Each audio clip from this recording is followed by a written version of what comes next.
Hello everyone, hope you're okay. I've just sat down, just got my cuppa, and I just thought I'd sit and talk to you and tell you what we've got for you this week. The weather's a bit colder this week, isn't it? So you've perhaps not been in your gardens as much. Okay, well today we're going to have another story about what happened to Jesus after he's come back to life. And my naughty dog is being naughty again. Can you hear her barking? So what I'm going to go and do is put it on pause, and I'm going to go and let her go out. Okay, see you in a minute. Okay, I'm back. I'll let her out. She'll probably bark in a minute to come in. So we've been thinking about what happened to Jesus after he'd come back to life, hadn't we? And if you remember 2 weeks ago, Sue and Colin acted out the story of the two people who met Jesus when they were walking home from Jerusalem. But they didn't recognise him at first, did they? Well, today we've got another story of Jesus after he'd risen from the dead appearing to people. And in a similar way, they didn't recognise him at first. But before we have the story, we're going to do a bit of a quiz. Look at the pictures and see what you see. It might look like one thing, and then when you keep looking, it might look like something else. And then we've got some pictures of familiar everyday objects. See what you can recognise, because they're taken from a bit of a different angle. And while you're watching the quiz, I'll go and let Maisie back in. Bye.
Well, how did you do?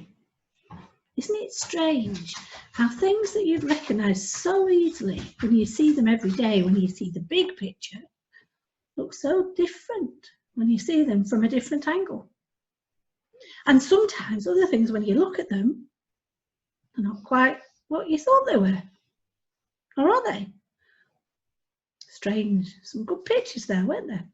Maybe it's a bit like that with our story today, because the disciples knew Jesus, but they didn't recognise him at first when he appeared this time. Just watch the video and think about two questions. What made them recognise him? And why did Jesus do what he did?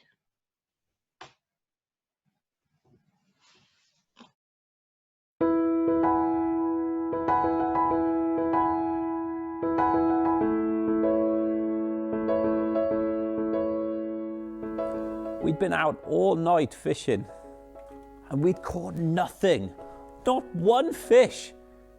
And you know, it's hard work fishing. And we were tired and we were hungry. And to be honest, I'd given up. Not one fish. It was soul destroying, really was. And what with that and all that had been going on with Jesus dying and then appearing to us and then disappearing again. Such an emotional roller coaster it was. I mean, we were exhausted. Anyway, it was beginning to get light, and we could see a vague kind of outline of a man over on the shore. Nothing out of the ordinary, but then he shouted to us. He said, "Friends, have you caught any fish?" We didn't even know who this joker was, and there he was, making fun of us. So together we shouted back, "No, not one!" And we thought that would be the end of it. But then he shouted back again. He said, "Take your nets, throw them onto the right side of the boat." Who was this guy? We couldn't believe it. As if throwing them on the other side of the boat would make a difference. He clearly wasn't a fisherman. And we were. We knew what we were doing. And we'd been out there all night, fishing on all the good bits. Not one fish. And then he thought putting it over the other side would make that much of a difference. Ridiculous, really. But then we thought, well, what have we got to lose? We didn't have any fish anyway. So we thought we'd give it a go. And we hauled in the nets, threw them out the other side. And then it was incredible. The nets, they were full to bursting, heaving with fish. 153 of them there were. We counted. Couldn't believe it, could not believe it. That is the biggest haul we've had in ages. And I knew then, it's Jesus. Who else could do something like that? And then I just wanted to be on the shore with him. So I threw off my coat and jumped into the water. And it was freezing. But I was so excited because I thought it had been a dream when we'd seen him before. But no, he'd come back to life. And he was there, just standing there on the shore in front of me. I mean, it's just incredible. And the other fellas, they followed me in on the boat and they dragged the net in and they were lucky it didn't even rip. Amazing. What Jesus had made, he'd made a little fire and he put some bread on there and had some fish cooking already. And we added some of our catch and we ate breakfast together. We were all just pretty much speechless we were.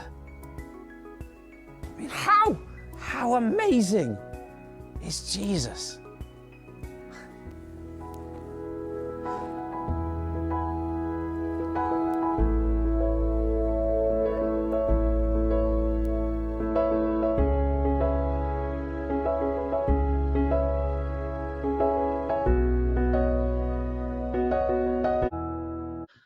Okay, did you enjoy that? It was good, wasn't it? Well, what made the disciples recognize Jesus? It was the things that he did, wasn't it? He did a miracle. He'd helped them to miraculously catch fish when they'd been out all night, and as fishermen knew, there were just no fish about that night. But then all these fish appeared.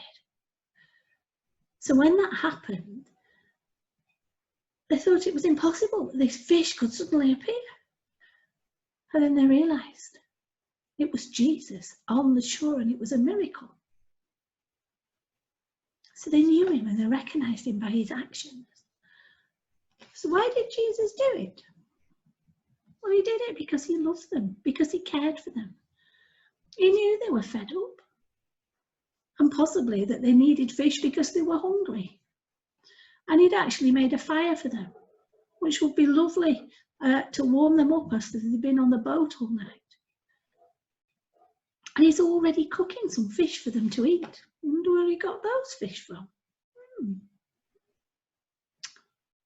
And the disciples recognised this too. That helped them to recognise Jesus. They knew him and they knew the kind of person he was. He was helping them because he loves them. But do you know that Jesus loves you just as much as he loved his disciples? And as he helped them and cared for them, he wants to help and care for you. And he wants you to know him and trust him as the disciples did. So what does trust mean? What does it mean to trust somebody? Well, we're going to have a look at that in our second video clip, and we're going to see some of our levelers children having a lot of fun. So watch part 2. I'll see you there. Bye.